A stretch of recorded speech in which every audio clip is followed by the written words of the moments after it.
Alhamdulillah nahmaduhu wa nasta'inuhu wa nastaghfiruh wa na'udzu billahi min syururi anfusina min sayyiati a'malina asyhadu an la ilaha illallah wahdahu la syarikalah wa asyhadu anna muhammadan abduhu wa rasuluhu alladzi la nabiyya wa la rasula ba'dah. Allahumma shalli wa sallim wa barik ala Muhammad wa ala alihi wa sahbihi wa man tabi'ahum bi ihsan amma ba'd.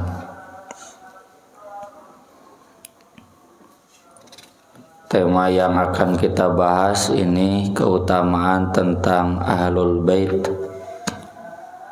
Ahlul Bait itu dalam Al-Quran ada dua.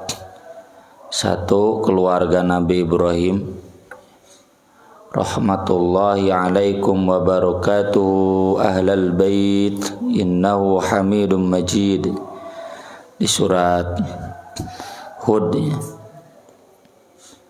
Keluarga Nabi Ibrahim alaihissalam. Yang kedua, ahlul bait itu keluarga Nabi sallallahu alaihi wasallam yang diabadikan dalam surat Al-Ahzab. Nanti juga di sini dikutip ayat 33,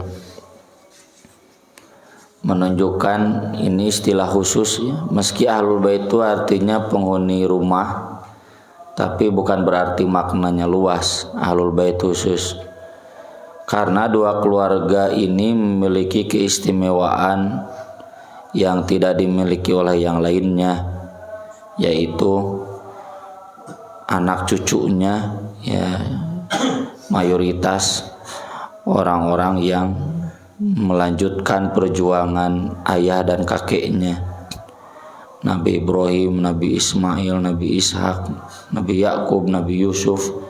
Opat turunan jadi nabi, mun nama opat turunan jadi ustad hese teh. Meski ada ya, banyak di pesanan-pesanan besar siga nu digontor tuh udah 4 turunan tuh jarara di kiai we. Kemudian keluarga Nabi Muhammad SAW juga demikian, yang memiliki keistimewaan terus terjaga sampai hari ini. Dan oleh karena itu dua keluarga ini harus disolawati. Kita diajarkan sholawat oleh Nabi bukan hanya ke Nabi SAW, tapi juga ke keluarga Nabi Ibrahim dan keluarga Nabi Muhammad SAW. Allahumma sholli ala Muhammad wa ala ali Muhammad kama shollaita ala ali Ibrahim. Keluarganya di bawah. Maka dari itu kalau di Subulus Salam itu kan orang Yaman. Yaman itu madzhab Ahlul Bait. Hadromi madzhab Ahlul Bait Habib Rizik Syihab lah. Itu madzhab Ahlul Bait. Itu kalau sholawat sallallahu alaihi wa ala alihi wasallam pakai wa ala alihi di Subulus Salam.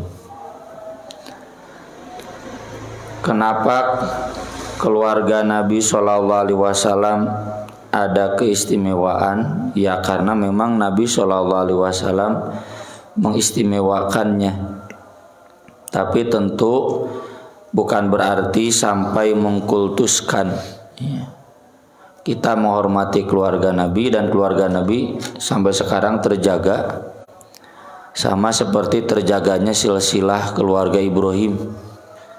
Keluarga Nabi Ibrahim, Banu Ishak, Israel terjaga terus. 12 keturunan Nabi Yakub Bani Israel. Nabi kaina gaya kene di Israel. Keluarga silsilah Nabi Ismail sampai sekarang terjaga. Habib Rizik Syihab itu nyambung silsilahna pasti apaleun sampai Nabi Ismail sampai Nabi Ibrahim. Dan oleh karena itu mereka dipanggil dengan panggilan-panggilan penghormatan dari umat Islam. Sayyid atau Sayyidah atau Syed ya kalau di Malaysia, sehingga Syed Muhammad Naqib Al-Atas itu teh Habib ya. Kalau di kita Habib, Habibah. Kenapa ada panggilan khusus? Jadi Habib itu harus anak Habib dan anak Habibah. Habibah itu harus anak Habib dan anak Habibah lagi. Ya kalau bapaknya Habib, indungna lain Habibah, anaknya mau disebut Habib, kecuali Habib steng-steng, Habib setengah. Terus sampai begitu. Kenapa? Ya ini tradisi ya. Karena memang keluarga Nabi Ibrahim dan keluarga Nabi Muhammad SAW itu terjaga silsilahnya sampai sekarang. Orang keluarga mana? Nyatei. Kan tidak terjaga silsilahna. Uyut wae bau wae kadang urang teu hafal jeung kawaring geus teu hafal. Di mana urang silsilahna cenah urang teh ti Kamboja nya ti Burma ti dinya. Kadituna ti Cina ti Mongol gitu. Jadi meureun urang teh turunan Genghis Khan. Akara meureun. Di antara hadis-hadisnya yang pertama an Aisyah radhiyallahu anha qalat kharaja Rasulullah sallallahu alaihi wasallam dzata ghadah. Rasulullah sallallahu alaihi wasallam pada suatu pagi beliau keluar dari rumahnya, dari kamarnya. Wa alaihi mirtun murahhalun min sya'rin aswad, memakai jubah yang disulam dari bulu hitam ya, mun aya nama jiga jaket atau sweater wool. Faja'al Hasan bin Ali fadakhalahu, lalu datang Hasan bin Ali lalu dimasukkan. Ini dalam riwayat lain disebut hadis kisah, jadi Nabi bawa kain hitam itu dimasukkan, diharudungkeun. Thumma ja'al Husain fadakhala ma'hu, datang Husain digeroan masuk. Radhiyallahu anhum. Thumma ja'at Fatimah radhiyallahu anha fadakhalaha, kemudian datang Fatimah. Thumma ja'a Ali radhiyallahu an fadakhalahu, kemudian datang Ali. Nah semuanya oleh Nabi diselimuti oleh kain itu, dilingkari ya. Tsumma qala, kemudian beliau membaca. Ini dalam riwayat lain Nabi bersabda, haula'i ahlu baiti, haula'i ahlu baiti, inilah mereka keluargaku, inilah mereka keluargaku. Lalu turunlah ayat. Kalau di sini disebutkan, dibacakan, innama yuridullahu liyudhiba ankum rijsa ahlal bait. Nah ini ahlul bait. Wa yutahhirakum tathhira. Sungguh Allah menghendaki untuk menghilangkan dari kalian kotoran wahai ahlul bait, dan menyucikan kalian sesuci-sucinya. Ini yang dijadikan hadis kisah oleh Syiah dan dijadikan dalil bahwa imam-imam Syiah itu ismah teh moal mungkin dosa, karena dosanya sudah terhapuskan dan pasti suci. Dan ini juga yang dijadikan dalil oleh ahlul bait ya, kelompok habaib, bahwa memang keturunan Nabi itu adalah suci meski tidak sampai level maksum. Ari Syiah mah maksum.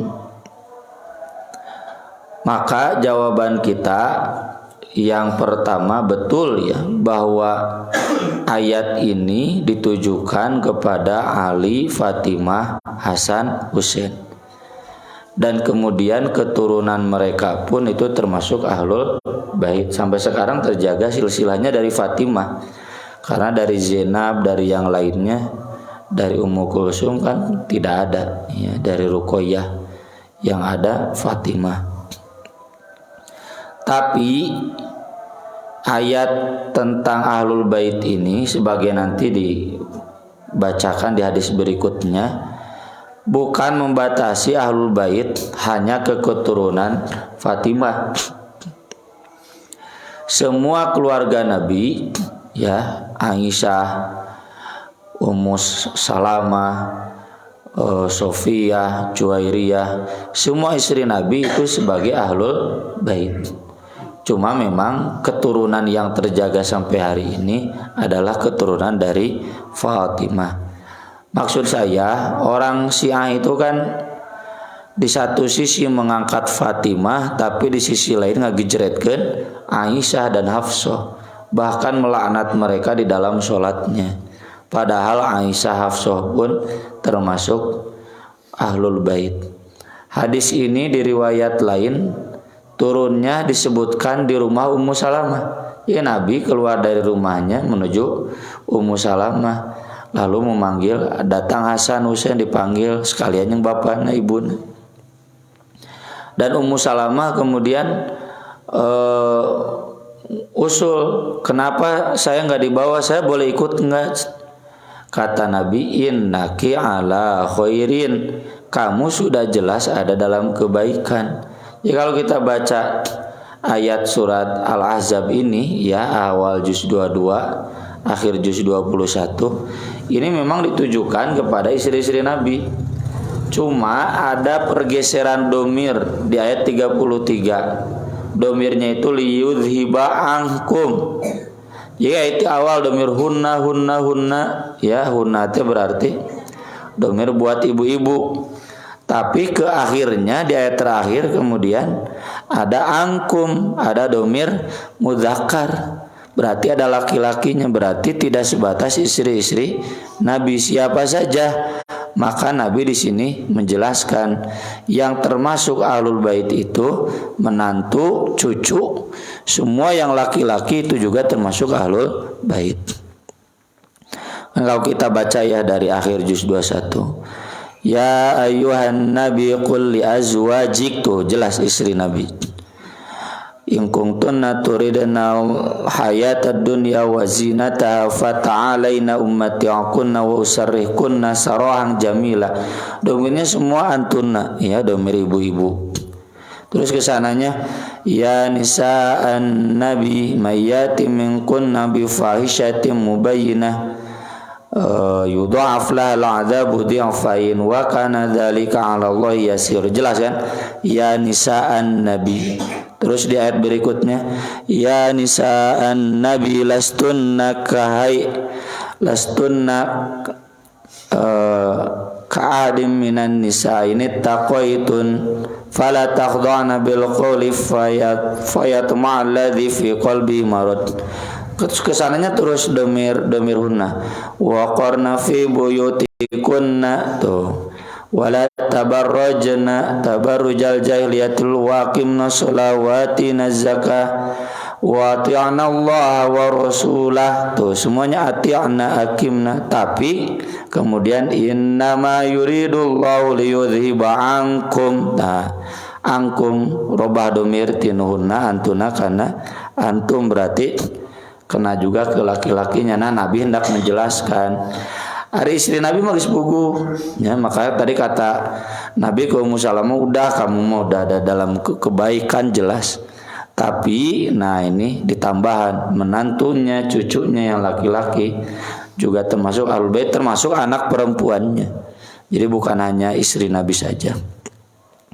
Dan kemudian di ayat terakhirnya wadhkurna ma yutla fi buyutikunna, balik deh ke domir hunna, ke ibu-ibu, ya, ke istri Nabi. Catatan berikutnya, ayat ini tidak menegaskan bahwa ahlul bait itu suci. Karena ayat semacam ini sudah kita baca kemarin di ayat wudu-nya. Ma yuridullahu liyaj'ala 'alaikum min haraj walaki yuridu liyutahhirakum daya waliyutimma ni'matahu 'alaikum la'allakum tashkurun.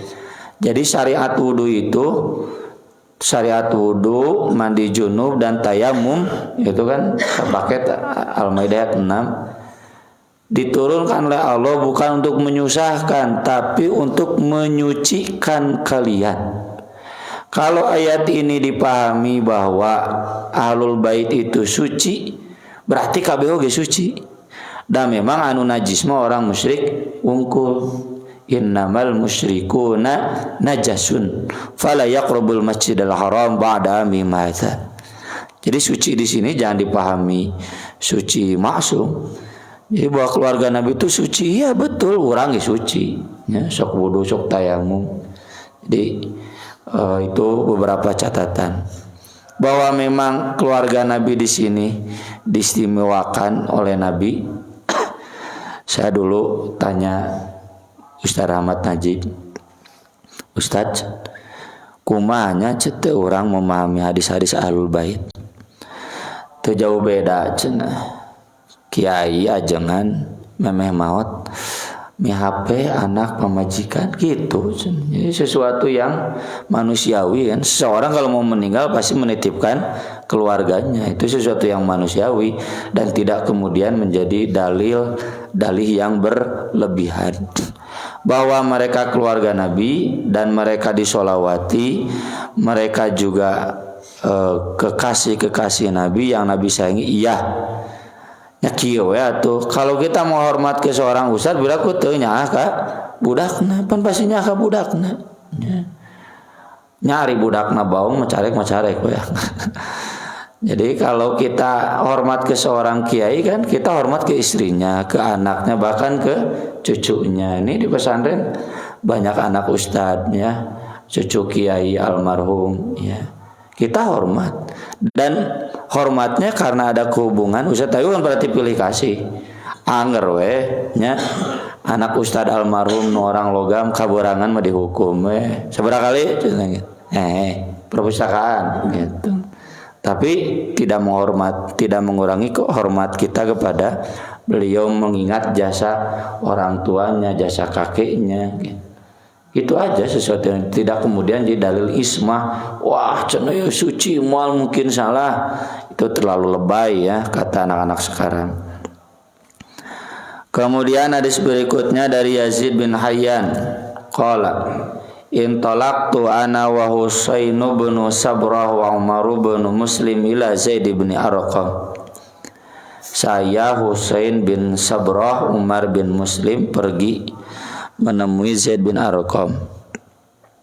Falamma jalasna ilaih, ketika kami sudah sampai satu majlis dengannya, qala lahu Husainun, Husain berkata kepada Zaid bin Arqam.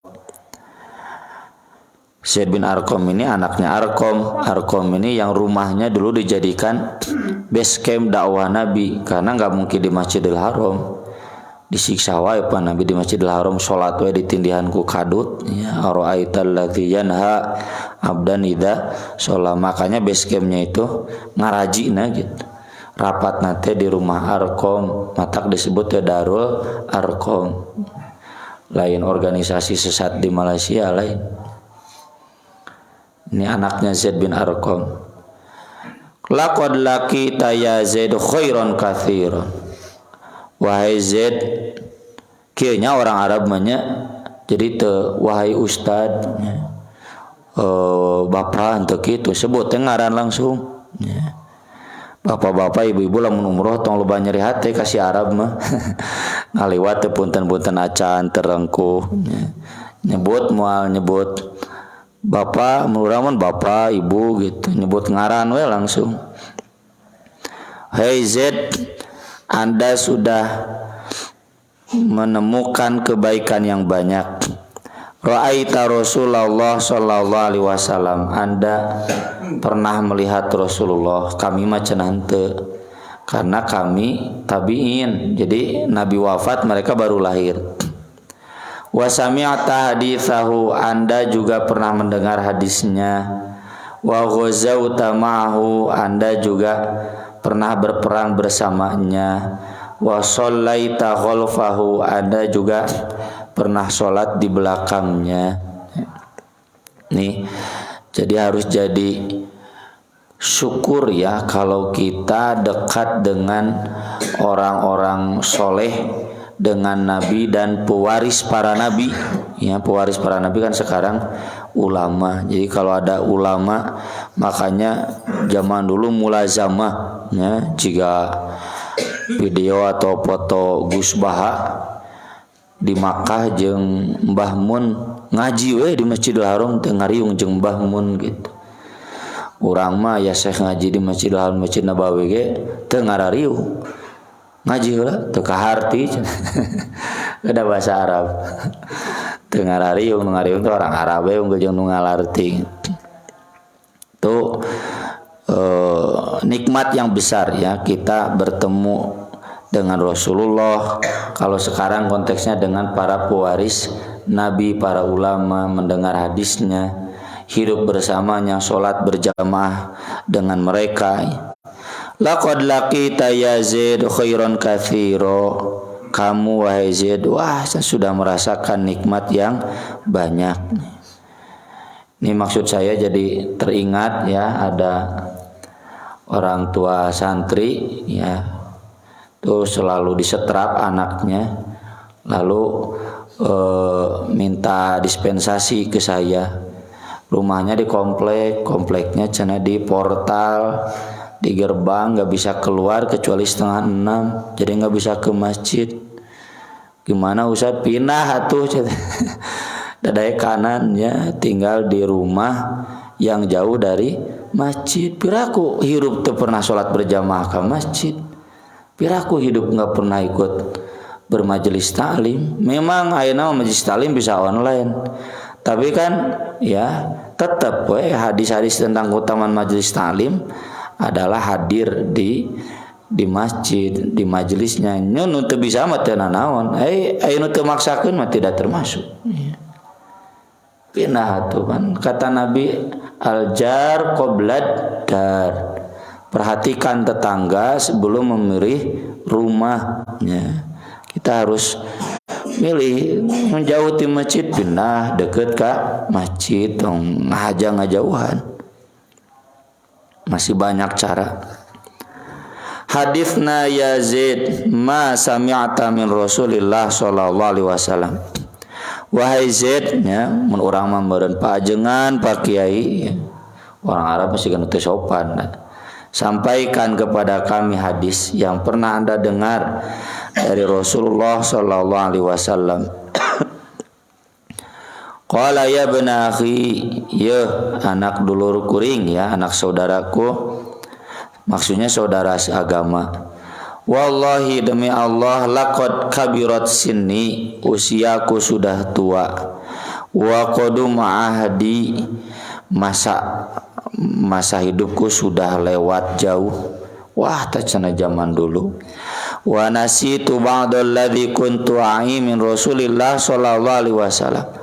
Aku sudah banyak lupa, udah sebagiannya lupa yang dulu aku ingat dari Rasulullah sallallahu alaihi wasallam. Fama haddatsukum faqbalu, yang aku sampaikan sok tarima, itu dari Nabi. Wa mala, yang kamu tidak dapat, fala tukallifunihi, kalian jangan memaksa aku ya. Poho deui atuh cenah da geus kolot. Ini jadi dalil Pak ya, geus kolot mah pohoan ya. Jadi bapak-bapak ngapalkeun Quran teu apal-apal nyunah teh Pak. Ibu-ibunya ngaji cenah silana barho nya ribubar hari poho teu naon. Yang pokoknya kan kita ngaji itu meningkatkan keimanan ya, meningkatkan ketakwaan. Nya lamun bari jeung nambah ilmuna ya, ingat tambah pengetahuan itu lebih bagus. Tsumma qala qama Rasulullah sallallahu alaihi wasallam yauman fina khutiban bima'in yud'a khumman. Rasulullah sallallahu alaihi wasallam pernah berdiri pada suatu hari di tengah-tengah kami berkhutbah di satu mata air yang disebut khum. Mata air itu namanya ghadir atau bir. Ini yang sering dijadikan dalil Syiah, hadis ghadir khum ya. Hadis ghadir khum teh cek orang Syiah, Nabi menyampaikan informasi bahwa khalifah sesudah Nabi harus Ali gitu. Padahal untuk itu ini hadis yang sahihnya, baina Makkah wal Madinah, yang terletak di antara Makkah dan Madinah. Fahamidallah wa athna alaihi wa wa'adha wa dzakara. bertahmid kepada Allah, memujinya, lalu memberikan ceramah, memberikan peringatan, baca ayat-ayat Quran tentang takwa. Tsumma qala amma ba'du ala ayyuhan nas, hei manusia, fa innama ana basyarun saya manusia biasa, yushiku an ya'tiya rasulu rabbi faujibah, yang sebentar lagi datang utusan Robku, malaikat, dan aku pun pasti akan memenuhinya. Maksudnya malakul maut. Wa ana tarikun fikum thaqalaini, saya tinggalkan di tengah-tengah kalian dua yang berat. Orang Syiah ini sering disebut hadis thaqalain, ya. Baca aja buku saya Islam Tanpa Sesat, ya. Banyak di sana diulas. Awaluhuma kitabullah, yang pertama kitab Allah, fihil huda wan nur, di dalamnya ada hidayah, ada cahaya. Fakhudhu bi kitabillah, ambillah kitab Allah, peganglah, wastamsiku bihi, pegang teguh, jangan pernah dilepaskan, cekel paguh, tong pernah dilepaskan, ya. Mun dilepaskeun ge poho deui.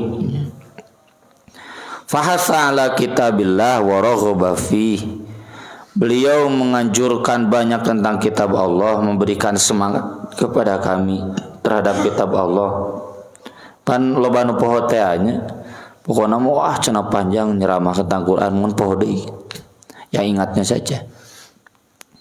Tsumma qala, kemudian kata beliau, wa ahlu baiti, keluargaku, udzakirukumullah fi ahli baiti, aku ingatkan kalian keluargaku, udzakirukumullah fi ahli baiti, udzakirukumullah fi ahli baiti, sampai 3 kali. Aku ingatkan kalian, hati-hati dengan keluargaku, hati-hati jaga keluargaku. Nah, ya sakolain teh kata orang Syiah, 1 Al-Quran, 2 Ahlul Bait. Jadi rujukan agama teh lain Quran jeung sunnah, tapi Quran jeung Ahlul Bait. Makanya mereka setelah merujuk Quran ngarujukna ka Ahlul Bait, ka imam-imam Syiah, orang Syiah. Kalau di Habaib ke Habib-habibna, ya, tidak merujuk sunnah, tapi anu ngaradulna ari Habib, anu baikna juga Habib Rizik Syihab ngarujuk sunnah. Sangat menganjurkan. Padahal dalam hadis yang lain jelas, yang perawinya tidak lupa apa nih, mah jujurnya di awal ge poho deui cenah gitu. Nu inget teh eta Quran, yang kedua Ahlul Bait. Dalam hadis lain yang jelas, yang tidak lupa, 2 yang berat itu adalah Quran dan sunnah, ya. Dan yang kedua, ini catatannya, untuk Quran Nabi memerintahkan pegang teguh. Ari Ahlul Bait mah tidak dipegang teguh, tidak diambil, tapi ingatkan kalian, hati-hati jaga gitu. Jadi lain dijadikan rujukan, tapi hati-hati jaga. Dan itu terbukti dalam sejarah. Sepanjang sejarahnya Ahlul Bait itu ditindas. Itulah kenapa Syiah muncul. Teu jauh beda jeung keluarga Soekarno ditindas di zaman Soeharto. Kuliah di Darareo, banyak anak-anak Soekarno. Karir mentok. Semua pemuja Soekarno dipenjarakan. Nu bau-bau Soekarno disingkirkan, bau-bau Cina dihilangkan. Mentak Imlek, zaman Soeharto mah. Soalnya kan Soekarno terang-terangan dekatnya ke Cina dan gak mau ke Amerika, ke Barat. Jadi Soeharto saking ku embung aya Soekarno, Imlek wage teu meunang, nyai alusna keur urang. Nggak boleh. Akibatnya fanatisme kepada Soekarno, ya, melebihi fanatisme kepada siapapun, dan itu terbukti. Maka ketika Soeharto tumbang, PDIP itu suaranya sampai 38%, hampir 40%, wah mayoritas. Akhirnya kan pernah aya partai nu menang 30 leuwih, 20 ge. Paling pernah Golkar, Demokrat, PDI kemarin 18%. Ya 20 lah nya di DPR kan. Jadi Syiah juga demikian karena ditindas ya. Ali ini kan sosoknya berwibawa, keturunannya berwibawa. Ini saingan politik. Maka sepanjang sejarah Umayyah, Abbasiyah, terus keluarga Nabi itu ditindas bahkan sampai diusir ke Yaman, eksodus. Mata Ahlul Bait mazhabna ya di Yaman. Ya. Keluarga murid-murid Habib kuliah mual ka Madinah, mual ka Mesir, ka Yaman. Ya santri-santri Habib karuliana kadinya. Meski aya nu ka Mesir cuma kiblatnya pasti ke Yaman. Nah itu jadi ini hanya memperingatkan, jaga, hormati. Dan kalaupun hendak disejajarkan antara Quran dan Ahlul Bait, tetap saja tidak membatalkan kedudukan Quran dan Sunnah. Juga tidak membatalkan kedudukan Quran, Sunnah dan sahabat. Karena di hadis yang lain Nabi mengingatkan bahwa agar kita tidak sesat itu ikuti ma'ana alaihi washabi, sunnah Nabi dan sunnah sahabat. Jadi kesimpulannya Quran, sunnah, sahabat, Ahlul Bait ini memang istimewa dan sepanjang sejarahnya memang demikian. Kita yang merujuk Quran, sunnah, merujuk sahabat ya kan jadi ada di relnya Ahlus Sunnah wal Jamaah istilahnya. Demikian juga habaib tapi lain Syiah. Mereka juga Ahlus Sunnah wal Jamaah, mata urang jeung habaib banyak samanya. Nyai beda utak getik mah normal lah ya. Para ulama mazhab juga ada bedanya. Faqala lahu Husainun wa man ahlu baiti Yazid. Siapa keluarganya itu wahai Zaid? Alaisa nisa'u min ahli baiti? Bukankah istri-istrinya yang termasuk Ahlul Bait itu? Tuh tinggalinya. Nanya kita berarti karena memang Ahlul Bait itu pasti istri-istrinya. Qala nisa'u min ahli baiti, ya istrinya Ahlul Baitnya. Walakin tapi bukan hanya itu, Ahlul Baitihi man hurima shadaqah ba'dahu, yang diharamkan menerima zakat sesudahnya. Karena keluarga Nabi itu hanya berhak menerima khumus 1/5 20% dari ghanimah ya. Fa anna lillahi khumusahu walir rasul walidil kurba. Nah dzil kurba itu keluarga Rasul. Dan oleh karena itu mereka kemudian haram menerima zakat. Makanya keluarga Nabi nggak ada yang jadi amil zakat. Kalaupun bantu nggak dapat bagian zakat, haram. Wa manhum, siapa mereka? Hum alu Ali, keluarga Ali. Wa alu Uqail, keluarga Uqail. Wa alu Ja'far, keluarga Ja'far. Ini 3 bersaudara ya, putranya Abu Thalib. Wa alu Abbas, dan keluarga Abbas. Jadi Ahlul Bait yang ada sampai zaman sahabat itu dari 4 keluarga. Keluarga Ali, Uqail, Ja'far dan Abbas. Abbas yang kemudian nanti jadi dinasti.